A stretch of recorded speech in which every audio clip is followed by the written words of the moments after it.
আসসালামু আলাইকুম রহমতুল্লাহি ওয়া সম্মানিত দর্শক, জামাতের উপর্যুপরি কৌশলে গত 14টি মাস ধরে প্রায় প্রতিটি ক্ষেত্রেই বিএনপি যেভাবে বিপর্যস্ত হচ্ছে, যেভাবে মেজাজ হারিয়ে ফেলছে এবং যেভাবে বিএনপির শীর্ষ নেতৃবৃন্দ যারা রয়েছেন তারা কারণে অকারণে জামাতের বিরুদ্ধে বিষোদ্গার করছেন এবং তার বিপরীতে জামাত একেবারে খামোশ হয়ে আছে, কোনো রকম কথাবার্তা বলছে না। এটা আপাত দৃষ্টিতে মনে হচ্ছে যে জামাতের কূটকৌশলের কাছে বিএনপির দৃশ্যত পরাজয় হয়েছে।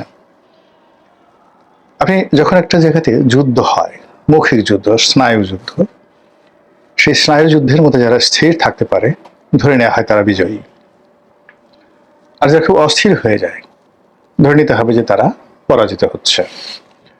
তো সেই দিক থেকে গত 14 বা 15 মাস ধরে আমরা সেই বিএনপি শীর্ষ পর্যায়ে যারা নেতৃবৃন্দ রয়েছেন, ইনক্লুডিং জনাব তারেক রহমান সাহেব, তারা সকলে মিলে জামাতের ব্যাপারে তাদের যে মতামত, জামাতের সঙ্গে ঐক্য করা না করা, জামাতকে বন্ধু ভাবা বা শত্রু ভাবা, আগামী দিনে জামাতকে কিভাবে মোকাবেলা করার জন্য কর্মকৌশল তৈরি করা হবে, সেই বিষয়গুলো নিয়ে অন্তত 10 থেকে 15 বার তারা তাদের সিদ্ধান্ত পরিবর্তন করেছে। কখনো তাদের মনে হয়েছে যে জামাতের সঙ্গে এই মুহূর্তে ঘাটাঘাটি করা যাবে না, আবার একটু পরে মনে হয়েছে যে না, তাদেরকে জলে স্থলে অন্তরিক্ষে আঘাত করতে হবে, প্রতিযোগিতা করতে হবে এবং তাদেরকে ছাড় দেওয়া যাবে না। কখনো জামাতের প্রশংসা করার চেষ্টা করা হয়েছে, আবার কখনো জামাতের সমালোচনা করা হয়েছে এবং খুব নিষ্ঠুরভাবে সমালোচনা করা হয়েছে। উত্তরে জামাত যেটা করেছে সেটা হলো নীরব থেকেছে। তারা কখনো কোনো ব্যাপারে প্রতিক্রিয়া দেখায়নি। জামাতের আমির লন্ডনে বেগম জিয়ার সঙ্গে দেখা করতে গেছেন, তারেক রহমান সাহেবের সাথে হয়তো দেখা হয়েছে, এসে একেবারে সাধারণ সাদামাটা একটা বক্তব্য দিলেন যে লন্ডনে গিয়েছিলেন এবং যেহেতু বেগম জিয়ার সঙ্গে দীর্ঘদিন রাজনীতি করেছেন, তো নেহাত সৌজন্যতা বশত তিনি তার সঙ্গে দেখা করতে গিয়েছিলেন।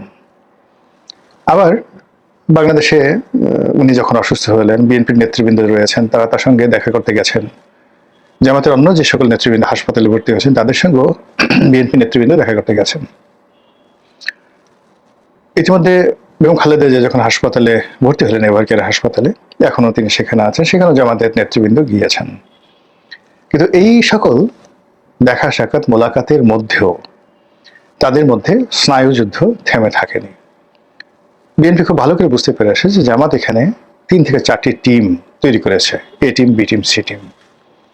তো এই সকল টিম তারা তাদের পরিচয় গোপন রেখে, কেউ হয়তো ছাত্র সংগঠনের মধ্যে, কেউ হয়তো পেশাজীবী সংগঠনের মধ্যে, কেউ হয়তো সাংবাদিকদের মধ্যে এমনভাবে মিশে আছে যে কোনটা জামাত, কোনটা বিএনপি, কোনটা এনসিপি, কোনটা ইনকলাব মঞ্চ বা কোনটা অন্য যে পেশাজীবী সংগঠনগুলো রয়েছে, এটি তারা বুঝতে পারছে না।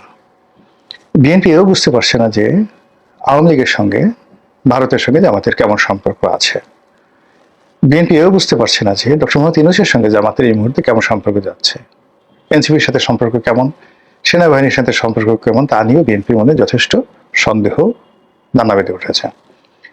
এর ফলে কি হলো, প্রায় প্রতিদিনই বিএনপির যারা লোকজন রয়েছেন তারা মেজাজ হারাচ্ছেন। অন্যদিকে জামাত এখানে কোনো প্রতিক্রিয়া তারা দেখাচ্ছেন না, মানে রিয়াকশন দেখাচ্ছেন না, কিন্তু অ্যাকশন দেখাচ্ছেন। এবং জামাতের একটার পর একটা অ্যাকশনে বিএনপি রীতিমতো তছনছ হয়ে যাচ্ছে। যেমন ধরুন, শিক্ষা প্রতিষ্ঠানগুলোতে জামাতি অ্যাকশন, সেই অ্যাকশনে প্রায় সব জায়গাতেই জামাত যে ভূমিধস বিজয় অর্জন করেছে, তার সঙ্গে বিএনপি গোহারা হেরেছে। এরপর ধরুন, পেশাজীবী সংগঠন, প্রেস ক্লাব নির্বাচন, এরপর বিভিন্ন সংবাদপত্রের সম্পাদক থেকে শুরু করে সাংবাদিকদের যে অংশটা পত্রিকার খবর নিয়ন্ত্রণ করে, তো সেখানে নামকাওয়াস্তে বিএনপির লোকজন হয়তো আছে বা দাপট দেখাচ্ছে, কিন্তু পত্রিকাগুলো জামাতের ব্যাপারে যে ভূমিকা পালন করছে এটি বিএনপি সামাল দিতে পারছেন না। মিডিয়াতে একই অবস্থা, মানে যেখানে টেলিভিশন টকশো থেকে শুরু করে সব জায়গাতেই মানে জামাত তাদের চতুর্থ স্তরের যে নেতৃবৃন্দ রয়েছেন এবং নতুন নতুন মুখ, এদের নামও কেউ শুনেননি, এদেরকে তীব্রভাবে দেখা যায়নি, তাদেরকে পাঠাচ্ছেন। এবং এ সকল জামাতি নেতাদের সঙ্গে বিএনপির শীর্ষ নেতারা অনেক সময় টকশোতে গিয়ে বসে ঝগড়াঝাটি করে একটা বিতিশ্রী কাণ্ড ঘটিয়ে ফেলছেন, এবং জামাত এটা খুব উপভোগ করছে, ভীষণ রকম উপভোগ করছে। জামাতের বেশ কয়েকজন শীর্ষ নেতা, এর মধ্যে যারা ওয়াজিন রয়েছেন, ওয়াজ করে বেড়ান, কয়েকজন সংসদ সদস্য প্রার্থী হয়েছেন, তারা বেশ কিছু বিতর্কিত মন্তব্য করেছেন যে আমার সেটা কিন্তু সামাল দিয়ে ফেলেছে। কিন্তু বিএনপির যে সকল নেতৃবৃন্দ রয়েছে, টেকনাফ থেকে তেঁতুলিয়া পর্যন্ত, এদের বেশিরভাগ প্রার্থী মূলত এখন জামাত বিরোধী হয়ে পড়েছে, ভীষণ রকম জামাত বিরোধী হয়ে পড়েছে, এবং তারা প্রকাশ্যই জামাতের বিরুদ্ধে কথাবার্তা বলছে। আমি দেখলাম যে ডক্টর হেসানুল হক মিলনের মতো মানুষ, আন্দালিব রহমান পার্থর মতো মানুষ, তারপরে অন্যান্য যারা আছেন, মির্জা আব্বাস তো বলেই বেড়াচ্ছেন, তো সবাই জামাতের ব্যাপারে যে মুখ খুলছেন, এগুলো আবার তাদের বক্তব্যগুলো ভাইরাল হয়ে যাচ্ছে। ইট মিনস জামাত বিএনপিকে যথেষ্ট গরম করে দিতে পারছে, উত্তেজনা তৈরি করে ফেলতে পেরেছে, এবং বিএনপির মনে আতঙ্ক তৈরি করে ফেলেছে যে এই দলটি সব করতে পারে। এবং এখন বিএনপির সব লোক প্রকাশ্যে অপ্রকাশ্যে জামাতকে একটা গুপ্ত রাজনৈতিক দল হিসেবে আখ্যা দেয়, আর সেই গুপ্ত রাজনৈতিক দলের যে ছদ্মাবরণে সারা বাংলাদেশে বিএনপি যে কি করছে আর জামাত যে কি করছে, এটা কোনো পক্ষই বুঝতে পারছে না। বিএনপির মিছিল বড় হচ্ছে, মিটিং বড় হচ্ছে, রাত বিরেতে তারা ঘুরে বেড়াচ্ছে, আর জামাতের মহিলারা ঘরে ঘরে ঢুকে যাচ্ছে। এই বিপুল সংখ্যক মহিলা কর্মী বিএনপির নাই, এটা বাস্তবতা। 2 নম্বর হলো যে বিএনপির মেজাজ খারাপ করার জন্য বিভিন্ন জায়গা থেকে শুধুমাত্র চাঁদাবাজ এই একটি শব্দ তারা বলে ফেলছে, কখনো এবি পার্টির মাধ্যমে, কখনো নুরুল হক নুরুর মাধ্যমে, কখনো সেই চরমনাই পীর সাহেবের মাধ্যমে, কখনো তাদের নিজেদের চতুর্থ স্তরের যে নেতা রয়েছেন তাদের মাধ্যমে, কখনো এনসিপির মাধ্যমে, আবার কখনো কখনো সরকারের যারা কর্তা ব্যক্তি রয়েছে তাদের মাধ্যমে। তো যখনই চাঁদাবাজ, জালেম এই শব্দগুলো মানে বিভিন্ন অ্যাঙ্গেল থেকে উচ্চারিত হচ্ছে, অমনি বিএনপি মেজাজ হারিয়ে ফেলছে, এবং বিএনপি বোঝানোর চেষ্টা করছে যে তোমরা আমাকে বা আমাদেরকে যত কথাই বলো না কেন, যে গোপনে খোঁজা মারার চেষ্টা করছো, এটা কিন্তু আমরা বুঝতে পেরেছি। এর ফলে কি হলো, এই ডিসেম্বর মাসে এসে যখন তফসিল ঘোষণা করা হলো, তখন বিএনপি এবং জামাতের যে বিরোধটি, এটি এখন রীতিমতো অহিনকুল দাকুমার সম্পর্কের পর্যায়ে চলে গেছে, আর এখানে কোনো বন্ধনও সম্ভব নয়। অন্যদিকে বিএনপি প্রথমে আশা করেছিল যে তারা একটা বৃহত্তর রাজনৈতিক, যাকে বলা হয় জোট গঠন করবে, এবং জোটের সঙ্গী সাথী যারা আছে তাদেরকে 100টি সিট ছেড়ে দেবে। কিন্তু এখন এই পর্যায়ে এসে বিএনপি কাউকে বিশ্বাস করতে পারছে না, একেবারে বিশ্বাস করেন কাউকে তারা বিশ্বাস করতে পারছে না। তাদের কাছে মনে হচ্ছে যে 300টি আসনে নিজেদের প্রার্থী তারা যদি পরাজিত হয় তবুও ভালো, কিন্তু যারা জোট সঙ্গী তাদের জন্য কোনো একটা প্রার্থীকে অফ করে দেওয়া, এই মুহূর্তে বিএনপি নিজেদেরকে মানে নিরাপদ মনে করছে না। বেশিরভাগ আসনে বিএনপি প্রার্থী ঘোষণা করেছে, 28টির মতো পদে এখনো তারা প্রার্থী ঘোষণা করেনি। কিন্তু এখন যে পরিস্থিতি হয়ে গেছে, বিশেষ করে ওসমান হাদির যে গুলিবিদ্ধ হওয়া, বেগম জিয়ার অসুস্থতা, এবং তারেক রহমান সাহেবের 25শে ডিসেম্বর তারিখে দেশে ফেরা, এই ঘটনার মধ্যে যেটা বোঝা যাচ্ছে যে বিএনপির আসলে এখন কোনো অপশন নেই বাট টু ফাইট। তাকে এ যুদ্ধে জড়াতেই হচ্ছে, লড়াই তাকে করতে হবে।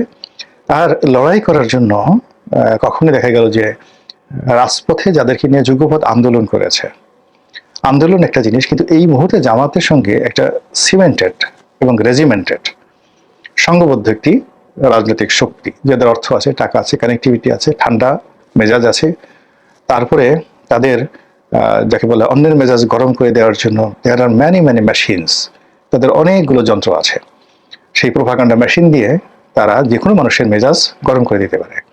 তো এই অবস্থাটাই বিএনপি মনে করছে যে এখন তাদেরকে জল স্থলে অন্তরিক্ষে লড়াই করতে হবে জামাতের সঙ্গে, এবং এখন তারা খুব হাড়ে হাড়ে টের পাচ্ছে যে বিগত দিনে জামাতের সঙ্গে তাদের যে সম্পর্ক, সেই সম্পর্ককে ভিত্তি করে কিভাবে বিএনপি দুর্বল হয়েছে, আর কিভাবে সেই সম্পর্ককে টিকিয়ে ব্যবহার করে জামাত শক্তিশালী হয়েছে। এবং জামাত এখন তাদের চোখের সামনে যত নৃত্য করছে, যত তারা রাজনীতির নীতিবাক্য তারা বলছে, এবং যত বেশি দেশি বিদেশি কূটনীতিবিদ যারা আছেন তাদের সঙ্গে সাক্ষাৎ করছে, ব্যবসায়ীরা যখন দলে দলে তাদের অফিসে যাচ্ছে, এটি বিএনপির জন্য একটা রীতিমতো অবমাননাকর, ভীষণ রকম অবমাননাকর। এবং এই অবমাননার কারণে তাদের যে গত 14 মাসে বিজয়ের যে বা জয়লাভ করার যে শতভাগ তাদের যে আস্থা ছিল, বিশ্বাস ছিল, এটি সির ধরেছে।